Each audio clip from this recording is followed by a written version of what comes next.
जितना नेचुरल रहोगे ना उतना नेचर के आसपास रहोगे।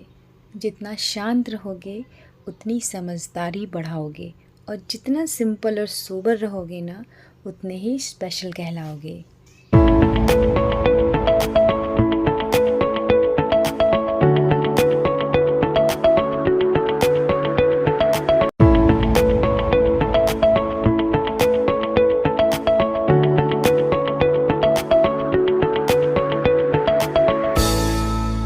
जय श्री कृष्णा दोस्तों, कैसे हैं आप लोग? आई होप सब लोग बहुत अच्छे होंगे। तो चलिए आज के ब्लॉग की शुरुआत करती हूँ। आज है पाकी के न्यू स्कूल का फर्स्ट डे। पाकी का एडमिशन हमने न्यू स्कूल में करवा दिया। पाकी अब 6th ग्रेड में आ गई है। उसका बोर्ड भी चेंज कर दिया हमने, वो CBSE से ICSE बोर्ड में शिफ्ट हो गई है। तो आज वो फर्स्ट डे स्कूल जा रही है क्योंकि यहाँ पे स्कूल रीओपन हो चुके हैं। पाकी ने रात में मुझे कहा था कि मम्मा लंच में मुझे राजमा राइस देना, तो मैं बस उसकी तैयारी में ही सुबह सुबह उठ के यहाँ पे लग गई हूँ। राजमा मैंने सुबह ही बॉईल करने के लिए रख दिए थे गैस पे, वो बॉईल हो चुके हैं। और अब मैं यहाँ रेडी कर रही हूँ मसाले।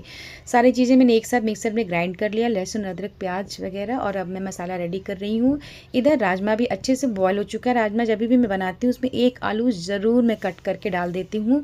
इससे फ़ायदा ये होता है कि जो ग्रेवी बनती है ना वो बहुत थिक हो जाती है। चनों के साथ भी मैं ऐसे ही करती हूँ। तो चलिए राजमा रेडी कर लेते हैं। मसाले यहाँ पे रेडी हो गए हैं। डाल दिया है मैंने अपना फेवरेट कसूरी मेथी यहाँ पे, जिससे फ्लेवर बहुत ही बढ़ जाता है राजमा और चनों का। तो अब इसमें ऐड कर दूंगी मैंने जो बॉईल करके रखे हैं राजमा और आलू। तो चलिए यहाँ पे बन रहे हैं पाकी के राजमा और राइस। मैंने दूसरे गैस पे चढ़ा दिया है रेडी होने के लिए। तो मैं वही बोल रही थी, पाकी का हमने स्कूल चेंज किया है। इसके पहले वो जिस स्कूल में थी वहाँ वो जूनियर KG से स्टार्ट किया था उसने, और 5th ग्रेड तक वहाँ पे वो पढ़ी है। तो अब वो एक न्यू स्कूल में जा रही है। वो बहुत एक्साइटेड है, बट हम थोड़े से नर्वस हैं यहाँ पे, क्योंकि नया स्कूल है, सब कुछ बिल्कुल नया होगा, नया माहौल होगा, नई टीचर्स, नई चीज़ें। तो थोड़ा सा कन्फ्यूज़न है अभी। और मुझे ये भी नहीं पता है कि पाकी का इस स्कूल में शॉर्ट ब्रेक होगा कि नहीं होगा, क्योंकि पुराने वाले स्कूल में शॉर्ट और लॉन्ग ब्रेक होते थे। लॉन्ग ब्रेक में वो लंच करते थे, शॉर्ट ब्रेक में फ्रूट्स खाते थे बच्चे। तो मुझे पता नहीं, तो मैं फिर भी आज फर्स्ट डे उसको थोड़े से ग्रेप्स मैंने यहाँ पे छोटे से टिफ़िन में पैक करके रख दिए। और साथ ही मैंने चढ़ा दिया पाकी का दूध, और एक तरफ रख दी मैंने चाय बनने के लिए। पाकी का दूध रेडी किया, उसके बाद मैंने उसके लिए रेडी किया 1 कप गर्म पानी, मतलब नॉर्मल पानी मिक्स करके। इतने में मेरा राजमा भी रेडी हो गया। देखिए राजमा बिल्कुल पक चुका है, अच्छे से कुक हो गया है। तो अब चलिए लंच पैक कर देती हूँ पाकी का। तो यहाँ पे मैं पैक कर रही हूँ लंच। टिफ़िन में एक में डाल दिया मैंने राजमा, दूसरे टिफ़िन में मैं रख दूँगी राइस। लंच बैग यहाँ पे हो गया है पाकी का रेडी। वो यूनिफॉर्म पहन के बिल्कुल तैयार है। तो चलिए पाकी का लंच बैग उसको दे देते हैं। और पाकी का लंच बैग मैंने उसको पकड़ाया। उसके बाद में वापस से किचन में आई, फटाफट काम ख़त्म किया वहाँ का। पाकी ने दूध पिया और हम दोनों रेडी हो गए पाकी को स्कूल छोड़ने के लिए, जाने के लिए। क्योंकि आज फर्स्ट डे है नए स्कूल में, तो उसके पापा ने बोला चलो मैं भी चलता हूँ, तुम्हें छोड़ के आता हूँ स्कूल, देख लेता हूँ इसी बहाने स्कूल। तो वैसे तो स्कूल वो देख ही चुके हैं, बट आज फर्स्ट डे है तो इसलिए हम दोनों ही उसको छोड़ने जा रहे हैं। पाकी बहुत खुश है और वो वेट कर रही थी कि जल्दी से 1 अप्रैल आए और स्कूल रीओपन हो जाए। तो हम पहुंच गए पाकी के न्यू स्कूल। वो एक्साइटेड है और हम दोनों बहुत नर्वस हैं, क्योंकि नया स्कूल है। और ऐसा लग रहा था हमें जैसे हम पाकी को फर्स्ट टाइम स्कूल छोड़ के आ रहे हैं, जैसे हमने जूनियर KG में जब उसका एडमिशन कराया था पहले वाले स्कूल में, तो वही फीलिंग आज भी हमें आ रही थी। बट चलिए पाकी को हमने स्कूल छोड़ दिया और उसके बाद मैं वापस घर आ गई। घर आके मैं रात में कुछ कपड़े फोल्ड करके बेड पे रखे हुए थे, उनको मैंने वापस से कबर्ड में सेट किया। और अब बारी आ गई थी किचन में जाने की, क्योंकि सुबह उठ चाहिए तो सारे काम आपको अपने पास बुलाते रहते हैं एक एक करके। किचन में मैंने फैला रखी थी ढेर सारी सब्जियां, जो कि आते टाइम हम लोगों ने खरीदी थी सब्जी मंडी से। क्योंकि सब्जियां ना हरी हरी देख लो तो मन खुश हो जाता है, तो मैंने वहाँ से खरीद ली ढेर सारी सब्जी। छोटे छोटे से करेले दिखे मुझे, मैंने वो ले ली, क्योंकि मेरा मूड हो गया कि मैं बनाऊंगी अपने लिए भरवा करेले। तो ये बड़े प्यारे से लगे मुझे, तो मैंने इन्हें भी ले लिया। तो ये हो गई जी सारी सब्जियां, जिनको मैंने अलग अलग करके रख दिया है प्लेटफॉर्म पे किचन में, क्योंकि अब मुझे इनको फ्रिज में सेट करना है। तो चलिए पहले मैं बनाऊंगी अपने लिए गर्मा गर्म चाय, क्योंकि बिना चाय के मेरा जो सुबह का काम है ये मेरा फ्यूल के जैसे काम करता है। तो जैसे ही मेरी चाय मेरी बॉडी में जाती है, मेरी एनर्जी डबल हो जाती है और मैं अपने काम में फटाफट से लग जाती हूँ। तो चलिए, लेकिन सुबह की चाय ना फ्रेंड्स मैं बहुत ही तसल्ली और सुकून के साथ पीती हूँ। सारा काम निपटाने के बाद इत्मीनान से शांति से बैठती हूँ। मैं अभी आ गई अपनी बेडरूम में, और वहाँ पे मैं बालकनी के पास बैठ गई और मैंने अपनी चाय पीनी शुरू कर दी।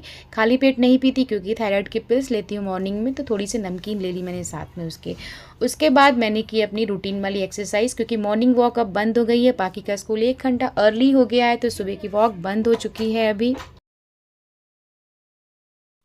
तो बस दोस्तों इसके बाद मैंने की अपनी एक्सरसाइज़ और उसके बाद मैं नहाने चली गई। नहा के आने के बाद मैंने धुलने थे मुझे भगवान के कपड़े, जो कि मैंने एक दिन पहले धुल के रखे थे, बट मैं उसकी क्लिप यहाँ पे ऐड कर दी क्योंकि मुझे डालना था, नहीं डाल पाई, तो मैंने उसकी क्लिप यहाँ पे ऐड कर दी है। तो भगवान के कपड़े ना मैं वीक में एक बार धुलती हूँ, सारे कपड़े एक साथ धुल लेती हूँ एक हफ्ते के। और यहाँ पे देखिए आपको जो दिख रहा है स्क्रीन पे, ये भगवान के वो कपड़े हैं जो वो फेस्टिवल वगैरह पे पहनते हैं, तो इनको मैं अलग से धुलती हूँ और ज़्यादा रगड़ती नहीं क्योंकि इनके रेसे निकल जाते हैं। तो बहुत ही हल्के हाथ से मैं इनको पानी में धुल करके सर्फ से और कम्फर्ट में डाल के रख देती हूँ। तो सारे कपड़े यहाँ पे बाहर वाले धुल गए भगवान के लिए। इसके बाद मैं इनको एक अलग साफ़ थाली में अलग अलग करके फैला देती हूँ। धूप अभी बहुत अच्छी हो रही है समर में, तो फटाक से दिन भर में सारे कपड़े भगवान के सूख जाते। तो ये तो हो गए ओकेज़न वाले कपड़े। इसके बाद मैंने जो रोज़ के कपड़े होते हैं भगवान के वो भी धुले थे।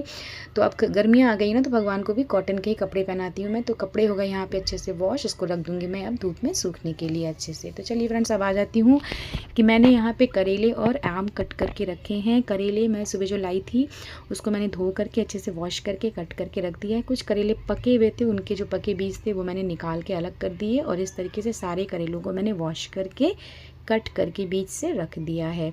तो क्योंकि मैं तो करेले बहुत मुझे पसंद है, और भरवा हो चाहे इसकी भुजिया हो सब्जी हो मैं खाती हूँ। कोई नहीं खाता मेरे घर में, बट मैं खाती हूँ और अपने लिए मैं करेले मार्केट से लाती हूँ। तो आप लोग भी अपना ख्याल रखा करिए, सबके लिए बनाते हो तो अपने लिए भी कुछ स्पेशल बनाया करो। और ये है वो कच्चे आम जो मैं फोर्ट से लेके आई थी लास्ट वीक, मैंने उसका व्लॉग भी डाला था। फ्रिज में पड़े थे और पड़े पड़े बेचारे कच्चों से पकने लगे थे, थोड़े थोड़े कच्चे थोड़े थोड़े पक गए थे। तो मैंने इनको धो करके वॉश करके कट करके रख लिया है।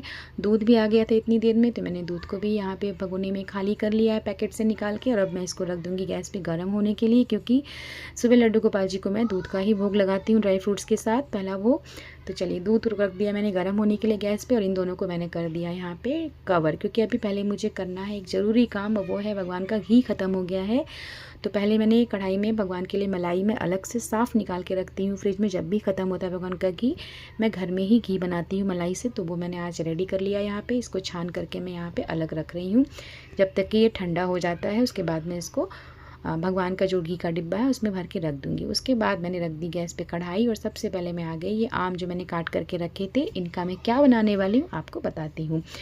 तो हमारे गांव में ना, मतलब हमारे यूपी में कच्चे आम जब आने शुरू होते हैं गर्मियों में, तो उसका बनता है गुड़च्चरा, जिसको गुड़ का अचार बोलते हैं आम का।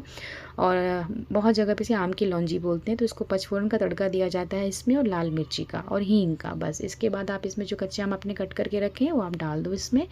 थोड़ी देर इसको धीमी आंच पे भूनना है और कवर करके पका लेना है। जब ये आधा कुक हो जाए ना फ्रेंड्स अच्छे से, तो उसके बाद इसको फिर से आप खोल करके चेक कर लो, बस ये थोड़ा सॉफ्ट हो जाए। हमें इतना ही इसे पकाना होता है कि ये हल्का हल्का सा पक जाए।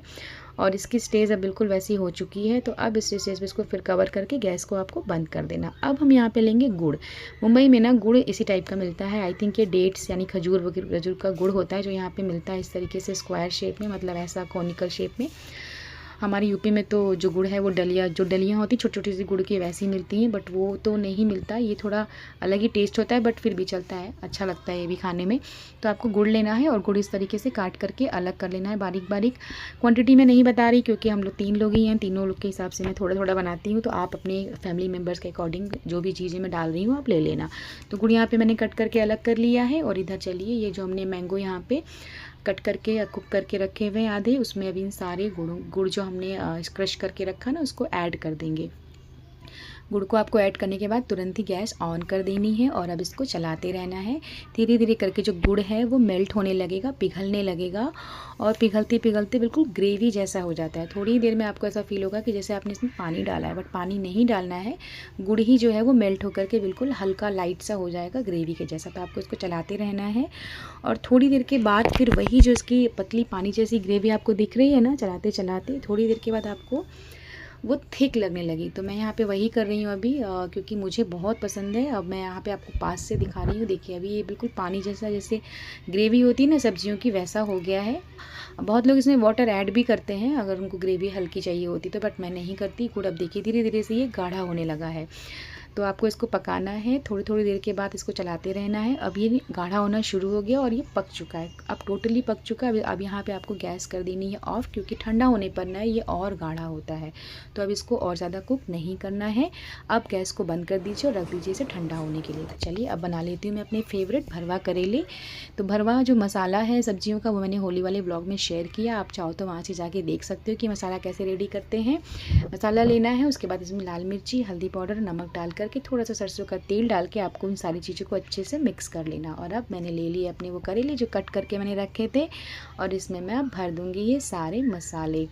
तो करेले बिल्कुल ये बेबी करेले हैं, तो जिनकी जो सीड्स दिख भी रहे हैं ना आपको फ्रेंड्स, तो बहुत ही हल्के हैं, हाथ से ही दब जा रहे हैं, बिल्कुल भी कड़क नहीं है।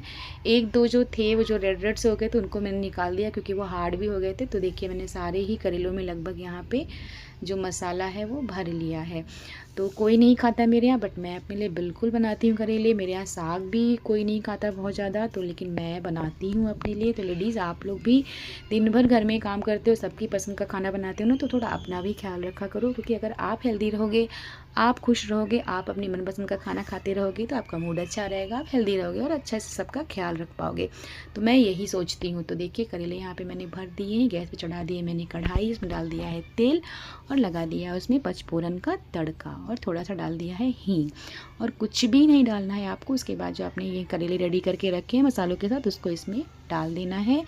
थोड़ा सा ही आपको इसको चलाना है, ज़्यादा नहीं चलाना है, वरना सारे मसाला जो है अंदर का वो बाहर आ जाता है। देखिए करेला मेरा गिर भी गया, और जो मसाले आपके बाउल में बच गए थे वो सारा इसमें ऊपर से डाल देना है, बाकी इसमें कुछ भी नहीं डालना है। और अब इसको कवर कर देना है, कवर करके बिल्कुल स्लो कर देनी है आपको फ्लेम, और इसको ढक के रख देना है, वो पकता रहेगा। इधर देखिए जो लौंजी मैंने बनाई थी आम की, वो ठंडी हो गई है, इसको मैं खाली कर लेती हूँ एक बोल में।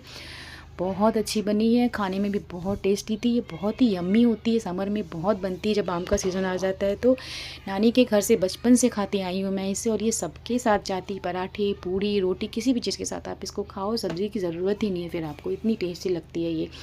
तो चलिए फ्रेंड्स, ये हो गई मेरे आम का जो रचरा होता है वो भी यहाँ रेडी, और यहाँ जो मैंने घी बनाया था ना भगवान का, वो भी ठंडा हो गया। तो चलिए इसको भगवान के घी के डिब्बे में भर लेते हैं। तो फ्रेंड्स आज का ब्लॉग यही था, कुछ चीज़ें थी जो मैं रूटीन में करती हूँ, वो आपके साथ शेयर करती रहती हूँ। तो आज के ब्लॉग में बस इतना ही। ये ब्लॉग किसी भी रीजन से आपको अच्छा लगा ना फ्रेंड्स, तो वीडियो को बिना लाइक किए मत जाइएगा। चैनल पे अगर न्यू है तो चैनल को सब्सक्राइब भी कर लीजिएगा। मैं क्रिएटिव लाइफ विद कीर्ति में इसी तरीके के वीडियोस आपके लिए लाती रहूँगी। चलिए फिर मिलती हूँ आपसे किसी न्यू वीडियो में न्यू क्रिएटिविटी के साथ। तब तक के लिए राधे राधे दोस्तों।